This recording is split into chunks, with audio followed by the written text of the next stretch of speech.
আচ্ছা, যেটা বলতেছিলাম, যে আমাদের রেভিনিউ রিকগনিশন চ্যাপ্টারের 4টা নিয়ম আছে, এটা তো জানি আমরা, তাই তো? নাকি জানি না? এটাও জানি।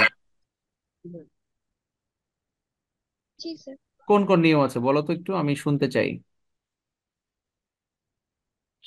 কন্ট্রাক্ট মেথডে দুইটা দুইটা নিয়ম আছে, একটা পার্সেন্টেজ অফ কমপ্লিশন মেথড আর কমপ্লিটেড কন্ট্রাক্ট মেথড। আর ভেরি সেলস গুড। মেথডে আর দুইটা মেথড আছে, সেটা হলো ইনস্টলমেন্ট সেলস মেথড আর কস্ট রিকভারি মেথড। আচ্ছা, ভেরি গুড। আমরা কোনটা শিখতেছিলাম? আমরা এখন ভাই পার্সেন্টেজ অফ কমপ্লিশন মেথড শিখতেছিলাম। পার্সেন্টেজ অফ কমপ্লিশন মেথড শিখতেছিলাম। পার্সেন্টেজ অফ কমপ্লিশন মেথডে আমরা কয়টা জাবেদা শিখেছি?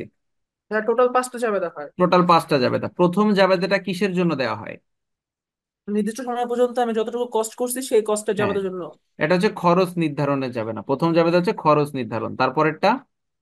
এরপর একটা ভাই যে খরচ করছে এর জন্য একটা বিল বানাইতে হবে, সেই বিলটা হ্যাঁ, তৈরি করার জন্য যাবে। তাহলে পরেরটা হচ্ছে বিল করার জন্য জাবেদা। তারপরেরটা? এরপরটা যে বিল দিলাম সেটা আমরা যে টাকাটা নিব কালেকশনের জন্য টাকাটা। টাকা কালেকশনের জন্য। তারপর? এরপর ওটা ভাই যে যে টাকাটুকু আমি নিছি বা যে কাজটুকু আমি করছি এটার ভিতরে তো কিছু আমার আয় লাভ আছে আছে, সেই তোমার, লাভটা হ্যাঁ। বিল করার জন্য যাবে এটা। হ্যাঁ, তাহলে ওটা হচ্ছে আয় শনাক্তকরণের জাবেদা, তাই তো? এই তো 4টা। জি ভাই। আরেকটা হচ্ছে বছর শেষে জাবেদা। এই হচ্ছে 5টা জাবেদা শিখেছিলাম। এখন যারা জি কোশ্চেন ভাই। করছিলে তারা বলো যে কোন কোন জাবেদাটা বুঝতে পারো নাই তোমরা, মানে কোনটাই হ্যাঁ, চার সমস্যা হলো? নম্বর জাবেদাটা বুঝি নাই, যে আয় নির্ণয়ের জাবেদাটা বুঝি নাই। আয় শনাক্তকরণের জাবেদা বুঝো নাই, ওকে। আর আর কারো কোনো অন্য কোশ্চেন আছে যে কোনটা বুঝো নাই? ঠিক আছে, আয় শনাক্তকরণটা আমি শিখিয়ে দিচ্ছি। স্যার এটা কি অ্যাকাউন্ট রিসিভেবলের ক্লাস না ওয়ার্কিং ক্যাপিটালের ফোর্থ ওয়ার্কিং ইয়ার? ক্যাপিটাল 4th ইয়ারে কেউ জয়েন করে নাই, এই জন্য ওইটা লাইভ ক্লাস বন্ধ করে দিয়েছি। ওইটা ভিডিও রেকর্ডেড ক্লাস দিব। লাইভ ক্লাসে কেউ জয়েন করে নাই, বুঝছো? ওই জন্য ওইটা রেকর্ডেড ক্লাস দিয়ে দিব, তুমি গ্রুপে পেয়ে যাবা, ঠিক আছে? স্যার আমি কি ক্লাস করতে পারবো? না, তোমার এটা করার দরকার নেই। মানে আমি ক্লাস শুরু করেছিলাম কিন্তু দেখলাম কেউ জয়েন করে নাই তোমাদের। তাহলে ওই জন্য দেখলাম যে হয়তো সবাই ব্যস্ত, ওই জন্য চিন্তা করলাম যে ভিডিও রেকর্ড ক্লাসটা তোমাদের গ্রুপে আপলোড করে দেবো না, ঠিক আছে? জি স্যার। ওকে, ঠিক আছে, থ্যাংক ইউ। আচ্ছা, দেখো এখানে প্রবলেম 1 আছে। এটা হলো পার্ট সি এর প্রবলেম 1। আচ্ছা, একজন বলেছে ভাইয়া প্রবলেম 2টা সলভ করে দেন। ফাতেমা, প্রবলেম 2 বলতে শীটের প্রবলেম 2? তুমি কি এই প্রবলেম 2 এর কথা বলতেছো? জি ভাইয়া। জি ভাইয়া। এটা তো ব্যালেন্স শিট করতে বলেছে, আমরা তো আপু ব্যালেন্স শিট শিখাইনি এখন। ব্যালেন্স শিট না ভাই, আপনি এসডব্লিউ দিছিলেন তো, ওই যে ভিডিও ও, ক্লাস দিছেন ওখান ও থেকে। আচ্ছা, ওই যে জাবেদা করতে রেভিনিউর, বলেছিলাম। হ্যাঁ রেভিনিউর ওদিকটা একটু সমস্যা ছিল। আচ্ছা, রিভিনিউটা যে এখানে আমি শিখাই দিচ্ছি, আর একটু ক্লিয়ার হয়ে যাবে, কনসেপ্ট আগে ক্লিয়ার করে নাও। দেখো আচ্ছা। এখানে যে অঙ্কটা দিয়েছে, ডিউরিং 2011 পিওনার্স, কি লেখা এটা, Pearson Pearson person. Company yes. Started a construction job with a contract price of টাকা 15 লাখ। তাহলে দেখো পিয়ারসন কোম্পানি একটা কনস্ট্রাকশন কন্ট্রাক্ট করেছে 15 লাখ টাকা দিয়ে, মানে চুক্তি হয়েছে 15 লাখ টাকা। The job was completed in 2013। কাজ শেষ হবে 2013 সালে। দেখো চুক্তি হয়েছে 2011 সালে, কাজ শেষ হবে 2013 সালে, তার মানে 11, 12, 13, 3 বছর ধরে কাজটা করবে, ঠিক আছে? The following information is available. দেখো 2011 সালের আলাদা ইনফরমেশন, 12 সালের আলাদা ইনফরমেশন, 2013 সালের আলাদা ইনফরমেশন, 3 বছরের আলাদা আলাদা ইনফরমেশন দেওয়া আছে। এখন প্রথমে আছে কস্ট ইনকার টু ডেট। এটা বাংলা কি, কস্ট ইনকার টু ডেট? এখনকার সময় পর্যন্ত খরচ। হ্যাঁ, আজকের তারিখ পর্যন্ত আমার খরচ কত, কস্ট ইনকার টু ডেট, আজকের তারিখ পর্যন্ত আমার খরচ কত? কস্ট ইনকার টু ডেট হচ্ছে আজকের তারিখ পর্যন্ত আমার খরচ কত। তাহলে আমি যদি 2011 সালের হিসাব করি, যখন হিসাব করতেছি 2011 সালে, যখন আমি হিসাবটা করতেছি তখন আমার খরচ হচ্ছে 4 লাখ টাকা। 2011 সালে যখন আমি হিসাব করতেছি তখন আমার খরচ হচ্ছে 4 লাখ টাকা। 2011 সালে এস্টিমেটেড কস্ট টু কমপ্লিট, আরো টাকা লাগবে, মানে আমি 4 লাখ টাকা খরচ করেছি, আরো 6 লাখ টাকা আমার লাগবে ওই বিল্ডিংটা কমপ্লিট করতে, ওই কনস্ট্রাকশনের কাজটা কমপ্লিট করতে। আরো আমি 4 লাখ টাকা খরচ করেছি, আর আরো 6 লাখ টাকা আমার লাগবে। বিলিংস টু ডেট, আমি বিল করেছি 3 লাখ টাকা। কালেকশন টু ডেট, আমি কালেকশন করতে পেরেছি 2,70,000 টাকা। এটা 11 সাল। 12 সালে সেম ভাবে, 12 সালে আজকের তারিখ পর্যন্ত খরচ করেছি 9,35,000 টাকা। তারপরে আরো খরচ করতে হবে 1,65,000 টাকা। বিল করেছি 9 লাখ টাকা এই পর্যন্ত। কালেকশন করেছি এ পর্যন্ত 8,10,000। এটা কিন্তু শুধু 12 সালের হিসাব না, এর মধ্যে 11 এবং 12 2 বছর মিক্সড করে হিসাব করা আছে, 2 বছর মিক্সড করে। আবার 13 সালে যখন আমি হিসাব করব, 13 সালে আমি হিসাব টোটাল আমি খরচ করে ফেলেছি 10,70,000 টাকা। তার মানে বিল্ডিং আমার 13 সালে যেহেতু কমপ্লিট করে দিতে হবে, 13 সালে আমি 10,70,000 টাকা খরচ করা শেষ। এস্টিমেটেড খরচ জিরো, কারণ কি আমার বিল্ডিং এর কাজ শেষ, আমার কোনো আর এস্টিমেটেড খরচ নাই। 13 সালে বিল্ডিং কমপ্লিট। বিলিং স্টুডেন্ট আমি পুরো 15,00,000 টাকা বিল করে ফেলবো। 13 সালে যখন আমি বিল করব, ওই আগের বিল সহ প্রথমে 3 লাখ করেছিলাম, তারপরের বছর ওই 3 লাখ সহ মোট 9 লাখ টাকা পর্যন্ত বিল করেছি। তারপরের বছর শেষ বছরে আমি টোটাল 15 লাখ টাকার বিল করে ফেলবো। কালেকশন টু ডেট আমি 14,25,000 টাকা পর্যন্ত কালেকশন করতে পেরেছি 2013 সালে, মানে এখনো বকে আছে, আমি আরো পাবো, কিন্তু আমি 14,25,000 টাকা পর্যন্ত বিল করতে পেরেছি। এখন আমাকে বলছে compute the amount of gross profit be recognized each year assuming percentage of completion method used. Percentage of completion মেথডে করতে হবে। অঙ্কটা আরেকবার একটু ভালো করে দেখে নাও।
আচ্ছা দেখো, আমরা অঙ্কটা তো বুঝতে পেরেছি সবাই না, যে কি কি দেওয়া আছে, এতটুকু কি ক্লিয়ার?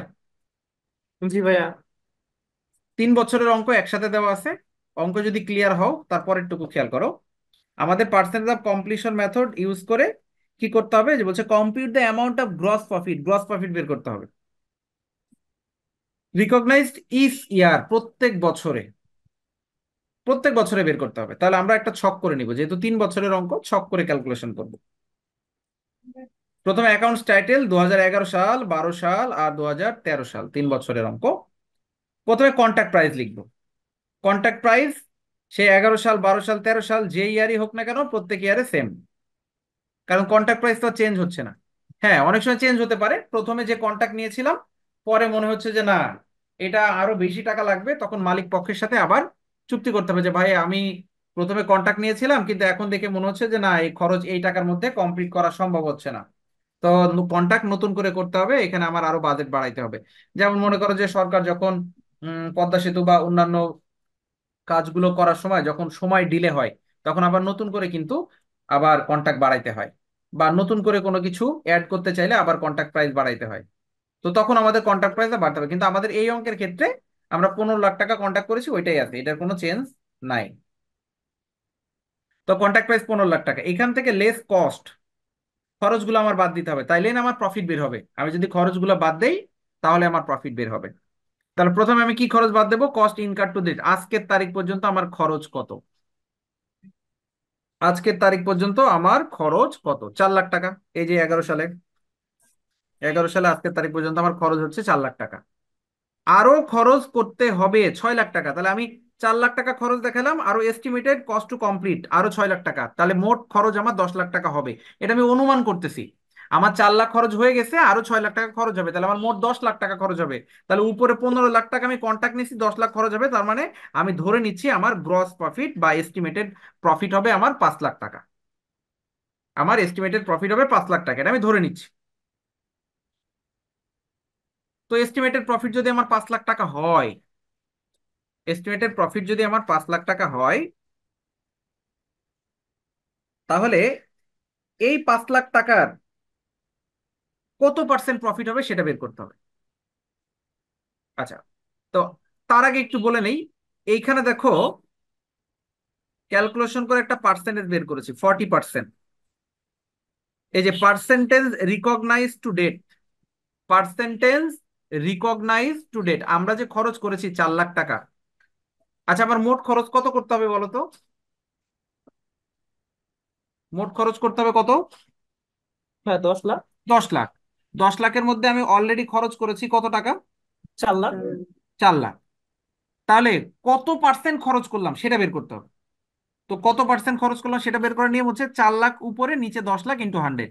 40% টাকা খরচ করেছি আমি, 40% টাকা অলরেডি খরচ করে ফেলেছি। করে ফেলছে। 40% টাকা আমার খরচ করা শেষ। আচ্ছা,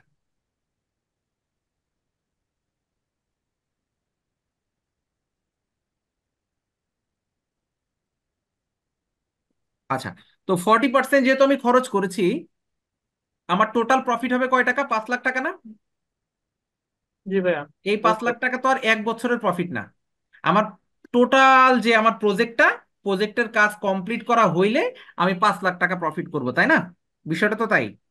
আচ্ছা ভাইয়া। আমার 15 লাখ টাকার কন্ট্রাক্ট, আমার টোটাল 10 লাখ টাকা খরচ হবে, আর আমার টোটাল প্রফিট হবে 5 লাখ টাকা। তাহলে এই 5 লাখ টাকার জি। 5 লাখ টাকাই আমি 2011 সালে প্রফিট হিসেবে ধরতে পারবো না। কতটুকু 2011 সালে প্রফিট ধরবো? আমি যতটুকু কাজ 40%। করেছি তার উপরে প্রফিট কত?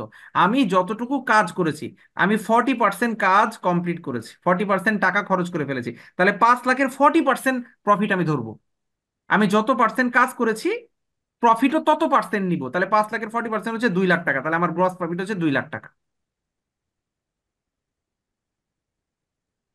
বুঝতে পেরেছো কিভাবে বের করলাম এটা? জি ভাইয়া। আবার বলছি, আমি 15 লাখ টাকা কন্ট্রাক্ট নিয়েছি, আজকের তারিখ পর্যন্ত খরচ করেছি 4 লাখ, আরো খরচ করতে হবে 4 লাখ, মোট 10 লাখ, 6 লাখ, আর মোট 10 লাখ টাকা খরচ হবে। তাহলে আমার মোট প্রফিট হবে 5 লাখ। এখন 5 লাখ টাকা, 5 লাখ টাকা আমি 11 সালের প্রফিট হিসেবে ধরতে পারবো না। তাহলে কত পার্সেন্ট প্রফিট ধরবো? যত পার্সেন্ট কাজ করা হয়েছে। তো এটা পার্সেন্টেজ করে বের করতে হবে। যত টাকা খরচ করেছি সেটা উপরে, আর মোট টাকাটা নিচে ইন্টু 100। তাহলে 40% আমি খরচ করেছি, টোটাল বাজেটের 40% আমি খরচ করেছি, তাহলে প্রফিটও নিব 40%। 5 লাখের 40% 2 লাখ টাকা। যখন আমি 2012 সালে ক্যালকুলেশন করব, 2012 সালে আজকের তারিখ পর্যন্ত খরচ করেছি 9,35,000 টাকা। এই যে দেখো, 9,35,000 টাকা। এস্টিমেট কস্ট আরো খরচ করতে হবে 1,65,000 টাকা, তাহলে আমি এস্টিমেটের জায়গায় 1,65,000, তাহলে দুইটা যোগ করলে 11 লাখ হয়ে যায়। খরচ করেছে 9,35,000, আরো করতে হবে 1,65,000, তাহলে 11 লাখ টাকা। এখন প্রশ্ন হচ্ছে, ভাইয়া 11 সালে যে হিসাব করলাম তখন যে 10 লাখ টাকা হইলো, এখন 11 লাখ টাকা হইলো কেন? এরকম একটা প্রশ্ন আসে না? জি ভাইয়া। যে আমি যখন 11 সালে হিসাব করলাম তখন দেখলাম যে আমার টোটাল খরচ হবে 10 লাখ টাকা, কিন্তু এইখানে দেখছি আমার টোটাল খরচ 11 লাখ হয়ে গেছে কেন? কারণ ওই যে জিনিসপত্রের দাম ওঠানামা করে না, জিনিসপত্রের দাম ওঠানামা করার কারণে আমি 11 সালে যে হিসাব করেছিলাম 12 সালে তার থেকে বেশি লাগতে পারে বা কমও লাগতে পারে, তো যার কারণে আমার খরচটা বেড়ে গেছে। তাহলে এখন আসি, 11 লাখ টাকা কন্ট্রাক্ট, 15 লাখ টাকা কন্ট্রাক্ট, 11 লাখ টাকা আমার টোটাল খরচ, তাহলে আমি 12 সালে এসে হিসাব করছি আমার প্রফিট হবে 4 লাখ টাকা। তাহলে 12 সালে আমি প্রফিট নিব 4 লাখ টাকার কত পার্সেন্ট? পার্সেন্টেজ বের করতে গেলে ওই যে পার্সেন্টেজ বের করতে সূত্র, যত টাকা খরচ করেছি সেটা উপরে, মোট খরচটা নিচে ইন্টু 100। তাহলে যে 9,35,000 এটা উপরে, আর টোটাল 11 লাখ, 11 লাখ নিচে ইন্টু 100, তাহলে 85% প্রফিট নিব। 4 লাখের 85% করো 3,40,000। তাহলে 12 সাল পর্যন্ত আমি 3,40,000 টাকা প্রফিট নিব। কিন্তু আমি তো 11 সালে 2 লাখ টাকা প্রফিট নিয়ে ফেলেছি অলরেডি। 11 সালে যে 2 লাখ টাকা প্রফিট আমি নিয়ে ফেলেছি, ওই 2 লাখ টাকা বাদ দাও, তাহলে শুধু 12 সালের প্রফিটটা বেরোবে।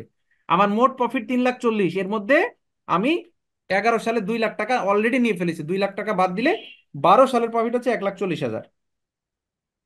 তাহলে আমরা এখানে লিখবো less gross profit recognized in previous ইয়ার।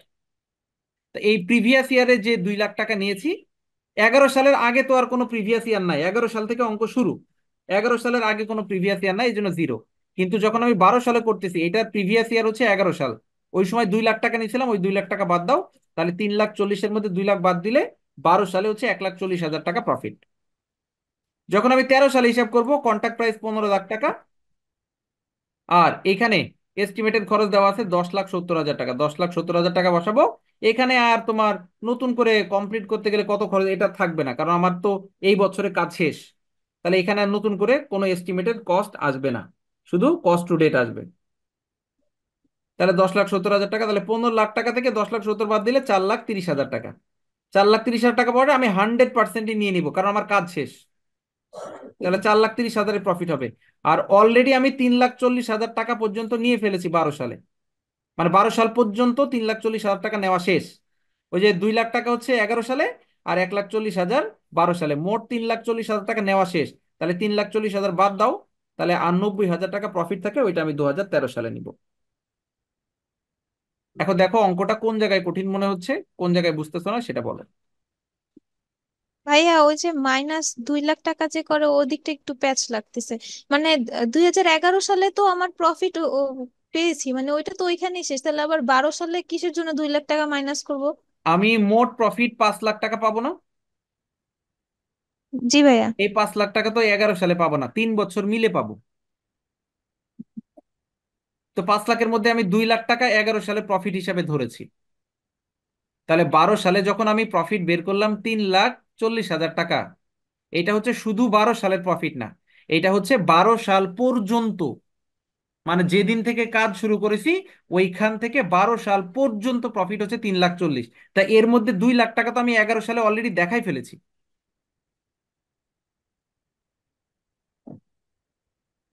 আমার হচ্ছে 12 সাল পর্যন্ত 3,40,000 টাকা প্রফিট। তার মানে এর মধ্যে 11 সাল আর 12 সাল টোটাল যোগ করা আছে প্রফিটটা। আমি যদি 2 লাখ টাকা আগের বছরে দেখাই ফেলি, তাহলে শুধু 12 সালের জন্য প্রফিট কত, ওই 2 লাখ টাকাটা বাদ দিয়ে দেখাইতে হবে শুধু 12 সালের প্রফিট কত। বুঝতে পারছো? জি ভাইয়া, বুঝতে পারছি, থ্যাংক ইউ। আবার যখন আমি 13 সালের প্রফিট বের করব, এই 13 সালে 4,30,000 টাকার প্রফিটের মধ্যে ওই 11 সাল 12 সাল সব টাকা ইনক্লুড করা আছে। 11 সালের এই 2 লাখ আর 12 সালের 1,40,000, এই দুইটাই এই 4,30,000-এর মধ্যে ইনক্লুড করা আছে। তাহলে ওই এই দুইটাই বাদ দিতে হবে এখান থেকে, এই যে দুইটাই বাদ দিয়ে দিছি, এই যে 2 লাখ আর 1,40,000, 3,40,000, এই যে 3,40,000 বাদ দিলে শুধু 13 সালের প্রফিট কত সেটা বের হবে। তাহলে আমি প্রফিটটা নিছি এইভাবে, 11 সালে 2 লাখ, 12 সালে 1,40,000, আর 13 সালে হচ্ছে 90,000। এইভাবে প্রফিটটা বের করতে হবে। দেখো বুঝতে পারছো কিনা। জি ভাইয়া, বুঝতে পারছি। এখন আমার বি নাম্বার আর একটা রিকোয়ারমেন্ট আছে, এটা বলেছে যে prepare all necessary journal entry 2012। 2012 সালে জাবেদা করতে বলেছে। অঙ্ক কিন্তু 3 বছরের, অঙ্ক 3 বছরের, আমার কিন্তু জাবেদা 3 বছর করতে বলে নাই। অঙ্ক 3 বছরের, কিন্তু জাবেদা কিন্তু 3 বছর করতে বলে নাই। জাবেদা শুধু কোনটা করতে বলেছে বলো তো? 12 সালেরটা। জাবেদা শুধু 2012 সালেরটা, প্রথম বছরেরটা না, কিন্তু সেকেন্ড বছরেরটা, তাই না? জি শুধু সেকেন্ড বছরে জাবেদা করতে বলেছে। এখন জাবেদা করতে গেলে ওই যে যে জাবেদাগুলো, আচ্ছা সেকেন্ড বছরে যদি আমরা করি তাহলে কিন্তু আমার 5টা জাবেদা করা লাগবে না। কয়টা জাবেদা করা লাগবে বলো তো? 4টা। 4টা করা লাগবে। যদি লাস্ট বছরে করি তখন 5টা জাবেদা করা লাগবে। তাহলে আমি 4টা জাবেদা করবো। প্রথম জাবেদাটা কিসের জন্য বলো? এখন পর্যন্ত যতক্ষণ খরচ আছে তার জন্য। খরচ নির্ণয় করার জন্য, তাই না? জি ভাইয়া। আচ্ছা,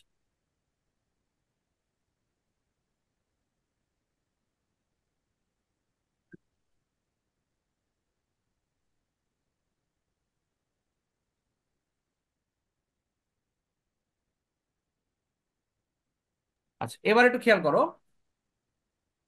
আমরা করতেছি 2012 সালের। 2012 সালে আমার খরচ কত? 9,35,000। না, এই 9,35,000 টাকার মধ্যে এটা হলো 12 সাল পর্যন্ত খরচ। এটা শুধু 12 সালের আচ্ছা, খরচ না, 12 সাল পর্যন্ত। চূড়ান্ত খরচ তার মানে 11 এর সালটা মধ্যে ইনক্লুডেড। 11 সালের টাকা কিন্তু ইনক্লুডেড। তাহলে 11 সালের খরচের টাকাটা যদি আমি বাদ দেই, তাহলে শুধু 12 সালের টাকাটা পাবো। তাহলে শুধু 12 সাল কয় টাকা বলো? 5,35,000। 5 লাখ। এটাই সবাই বুঝতে পেরেছো যে 5,35,000 টাকা হচ্ছে 12 সালের খরচ।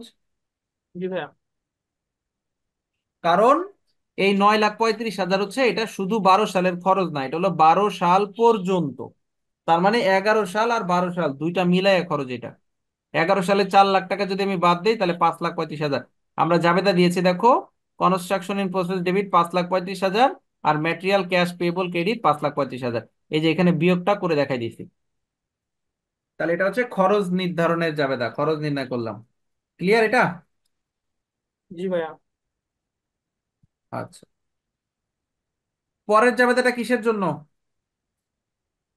বিলের জন্য।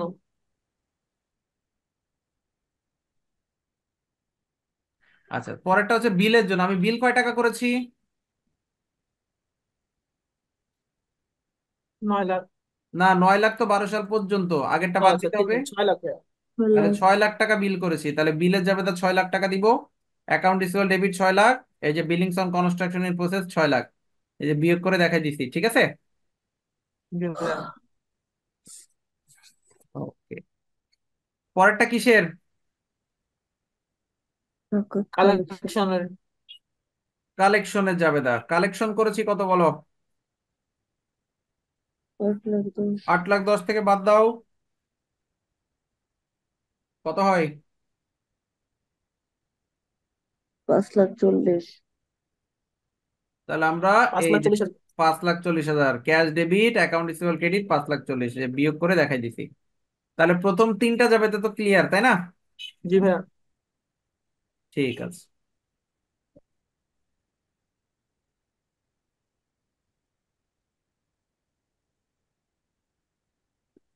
এবার আয় শনাক্তকরণের জাবেদা। আয় শনাক্তকরণের জাবেদা তো ফিক্সড, জাবেদা কি মনে আছে? জি ভাইয়া মনে আছে। এই যে construction expense debit, construction construction in in process process. Debit, আর revenue from long term credit. ঠিক আছে? জি ভাইয়া। কনস্ট্রাকশন এক্সপেন্স কোন টাকাটা? ওই যে শুরুতে যে জাবেদা দিছিলাম, খরচ নির্ণয় করা জাবেদা 5,35,000, মনে আছে? খরচ জি ভাইয়া। নির্ণয় করা জাবেদা আজকের তারিখ পর্যন্ত খরচ, ওই 5,35,000 টাকা এখানে কনস্ট্রাকশন এক্সপেন্সে বসাবো। আর রেভিনিউ ফ্রম লং টার্ম, এই রেভিনিউ ফ্রম লং টার্ম এইটা আমরা টোটাল আমার যে কন্ট্রাক্ট প্রাইস 15 লাখ টাকা, এই 15 লাখ টাকার উপরে দেখো একটা পার্সেন্টেজ করেছি। এখন এই পার্সেন্টেজটা কিন্তু আমার অঙ্কে দেওয়া না, এটা বের করতে হবে। আমরা 15 লাখের উপরে 45% কেন ধরবো? এই কারণে ধরবো, যদি আমি এই ছকটা দেখি, খেয়াল করো, আমি 2012 সালে 85% প্রফিট নিয়েছি। এই যে 85% যে প্রফিট আমি নিলাম, আমি 2011 সালে কত পার্সেন্ট প্রফিট নিয়েছি? 40%। তাহলে 85%-এর মধ্যে 2011 সালে নিয়েছি 40%। তাহলে বলো তো শুধু 2012 সালে কত পার্সেন্ট প্রফিট নিয়েছি? 45%। 45% প্রফিট নিয়েছি আমি 2012 সালে। মানে 100%-এর মধ্যে 40% প্রফিট নিয়েছি 2011 সালে, আর 2012 সালে নিয়েছি 45%, দুইটা মিলে 85% প্রফিট। তার মানে আমি যদি শুধু 12 সালের জাবেদা করি তাহলে 45% প্রফিট হিসাব করতে হবে। কার উপরে? ওই টোটাল কন্ট্রাক্ট প্রাইজের উপরে। আমরা এখানে দেখো ওই 15 লাখ কন্ট্রাক্ট প্রাইজের উপরে 40% প্রফিট ধরে 6,75,000 টাকা বসাবো। এবার এই দুইটা ডিফারেন্স করে যেটা হবে সেটা কনস্ট্রাকশন ইন প্রসেসে বসাই দিব। বুঝছো টাকাটা কিভাবে বের করব? হ্যাঁ ভাই টাকাটা বুঝছি, কিন্তু আমার এই জায়গায় কোশ্চেন হলো এটা যে আমরা কনস্ট্রাকশন ইন প্রসেসে বসাইতেছি রেভিনিউর টাকাটা, আর রেভিনিউতে বসাইতেছি কোন টাকা ঠিক বুঝলাম না ভাই। এই জায়গায় যে রেভিনিউ ফ্রম লং টার্ম যে 6,75,000 টাকা আসলো, এটা তো আমার টোটালটা করলেও আসে না। টোটালটা আমার সেকেন্ড ইয়ারে কত আসে হিসাব করলে তো মানে 4 লাখের মতো সামথিং আসে, কিন্তু এই জায়গায় 6,75,000 টাকাটা আমার রেভিনিউতে কেন বসলাম? আমাদের লং টার্মে যদি আমি থার্ড ইয়ার পর্যন্ত যাই তারপরেও তো আমার রেভিনিউ 6,75,000 টাকা আসে না। আচ্ছা, বুঝতে পেরেছি তোমার কোশ্চেন। এখন আমার প্রথমে আমি খরচের টাকাটা বসাইছি, এরপরে কনস্ট্রাকশনের প্রসেস এইটাও ডেবিট করেছি, কারণ এই কাজটা আমার চলমান আছে, আমার শেষ হয় নাই। আমার যে কাজটা চলমান থাকবে, শেষ হয় নাই, সেটাও হচ্ছে আমার কনস্ট্রাকশন ইন প্রসেসের মধ্যে বসাই দেবো। এর মধ্যে থেকে আমার প্রফিট কত না কত আমি জানি না, এটা চলমান আছে, ডেবিট। একটা খরচ আচ্ছা। অলরেডি করে ফেলেছি আর একটা খরচ চলমান আছে। এখন আচ্ছা। রেভিনিউটা বের করার নিয়ম হচ্ছে আমি কত পার্সেন্ট খরচ করেছি তত পার্সেন্টই আমার প্রফিট নিতে হবে। আচ্ছা। আমি যত পার্সেন্ট খরচ করেছি, এখানে যেমন বের করলাম না যে 85% পর্যন্ত আমার খরচ হয়ে গেছে, তাহলে আমি 4 লাখের 85% পর্যন্ত আমি প্রফিট নিলাম রেভিনিউ টোটাল আছে। প্রফিটের। কিন্তু শুধু 12 সালে হিসাব করলে কি 45% প্রফিট বেরো না? এখন এই যে 45% আমরা যে প্রফিটটা লিখতেছি, এই 45% আমি খরচ করেছি, দ্যাটস ওয়াই যে পরিমাণ যত পার্সেন্ট খরচ করেছি ওই পরিমাণ পার্সেন্টেজ আমি প্রফিট করব। এখন এই প্রফিটটা আমরা কার উপরে ধরতেছি? কন্ট্রাক্ট প্রাইজের উপরে। এখন নর্মালি তোমার প্রশ্ন আসতে পারে যে ভাইয়া আমরা কেন এই প্রফিট যে 4 লাখ টাকা দেখালাম এই 4 লাখ টাকার উপরে কেন 45% ধরছি না? আমার যে হুম। টাকা প্রফিট আসবে সেই টাকার উপরে আমি কেন ধরছি না? আমি কন্ট্রাক্ট প্রাইজের উপরে কেন ধরছি প্রফিটটা? 15 লাখ টাকা যে কন্ট্রাক্ট প্রাইস করেছি তার উপরে কেন প্রফিট ধরছি? নর্মালি এটা হচ্ছে আমার, যদি আমি শর্ট টার্ম প্রফিট হিসাব করি তাহলে আমার 4 লাখ টাকার উপরে প্রফিট দেখাইতে হয়, কিন্তু আমি যদি লং টার্ম হিসাব করি তাহলে আমার মোট টাকার উপরেই অলওয়েজ পার্সেন্টেজ করে দেখাইতে হবে। এই জন্য এখানে জাবেদার মধ্যে আমরা শর্ট টার্ম না দেখাই, revenue from long term profit দেখাই। আর লং টার্ম প্রফিট করতে গেলে টোটাল টাকাটার উপরেই সবসময় প্রফিটটা দেখাইতে হবে, অর্থাৎ আমাদের যে কন্ট্রাক্ট প্রাইস ছিল সেই কন্ট্রাক্ট প্রাইসের উপরেই প্রফিটটা দেখাইতে হবে সবসময়। আচ্ছা, বুঝতে পারছি। আচ্ছা, এখানে দেখো ছোট্ট একটা ব্যালেন্স শিট আছে সি নাম্বারে, ব্যালেন্স শিট না সরি, ওই যে এটা তো মনে হয় কমপ্লিটেড কন্ট্যাক্ট মেথড দিয়েছে। হ্যাঁ, সি নাম্বার দেখো কমপ্লিটেড কন্ট্যাক্ট মেথড আমাদের করতে বলেছে। সো কমপ্লিট কন্ট্যাক্ট মেথডে খুব সহজ নিয়ম, এটা আমরা শিখি নাই বাট তারপরে দেখাই দিচ্ছি। কমপ্লিট কন্ট্যাক্ট মেথড মানে কি? 11 সালে কিছু করার দরকার নেই, 12 সালেও কিছু করার দরকার নেই, জাস্ট 13 সালে ক্যালকুলেশন হবে। কারণ শুধু লাস্ট বছরে কমপ্লিট কন্ট্যাক্ট মেথড কি, তোমার হচ্ছে কন্ট্যাক্টটা কমপ্লিট হয়ে গেছে তারপরে আমরা কাজ করব, তারপরে হিসাব করব। তো আমি এখানে কন্ট্যাক্ট প্রাইস দিব 15 লাখ টাকা একদম 13 সালে, আর আমার টোটাল কস্ট হচ্ছে 10,70,000 টাকা, তাহলে বিয়োগ করে যেটা হয় এটাই হচ্ছে আমার প্রফিট, 4,30,000 টাকা। অর্থাৎ আমি কন্ট্যাক্ট নিয়েছি 15 লাখ টাকা, খরচ হয়েছে 10,70,000 টাকা, তাহলে আমার প্রফিট 4,30,000 টাকা। একদম শর্টকাট হিসাবে 11 সালেও কিছু লিখবো না, 12 সালেও কিছু লিখবো না, জাস্ট কমপ্লিটেড কন্ট্যাক্ট মেথড, কাজ কমপ্লিট হয়ে যাবে তারপরে প্রফিট 13 সালে হিসাব করব। কারণ আমার এখানে সবকিছু দেওয়াই আছে যে আমি 10,70,000 টাকা খরচ করেছি, 15 লাখ টাকা কন্ট্যাক্ট, 10,70,000 টাকা খরচ করেছি, বিয়োগ করো 4,30,000 টাকা প্রফিট। আমি কিন্তু এই যে যে ক্যালকুলেশন করলাম এই সব কাহিনী মাহিনী করার পরেও কিন্তু আমার প্রফিট সেই 4,30,000-ই। প্রফিট কিন্তু আমার 4,30,000-ই। 4,30,000 টাকা আমি কিভাবে নিয়েছি? প্রথম বছরে 2 লাখ টাকা নিয়েছি, তারপরে বছরে 1,40,000, তারপরে বছর 90,000। কিন্তু এই মেথডে কমপ্লিট মেথডে যে করবে, কমপ্লিটেড কন্ট্যাক্ট মেথডে, সে কি করবে? প্রথম 2 বছরে কোনো প্রফিট নিবে না, একবারে লাস্ট বছর গিয়ে 4,30,000 টাকা সে প্রফিট নিবে। এই জন্য দুই মেথড। তাহলে বুঝতে পেরেছো এই মেথডটা? জি ভাইয়া। তাহলে আমাদের 2টা মেথড শেষ, পার্সেন্টেজ অফ কমপ্লিশন মেথড এবং কমপ্লিটেড কন্ট্যাক্ট মেথড। আমরা এই এই মেথডের আরো 2-1টা অঙ্ক করব নেক্সট ক্লাসে, তারপরের ক্লাসে আমরা ইনস্টলমেন্ট সেলস মেথডে চলে যাব। ঠিক আছে, তাহলে এটা তোমরা একটু প্র্যাকটিস করে ফেলো। তাহলে আমরা আজকের মতো এখানে শেষ করে দিই। সবাই ভালো থাকো, আল্লাহ হাফেজ, আসসালামু আলাইকুম। ওয়ালাইকুম আসসালাম।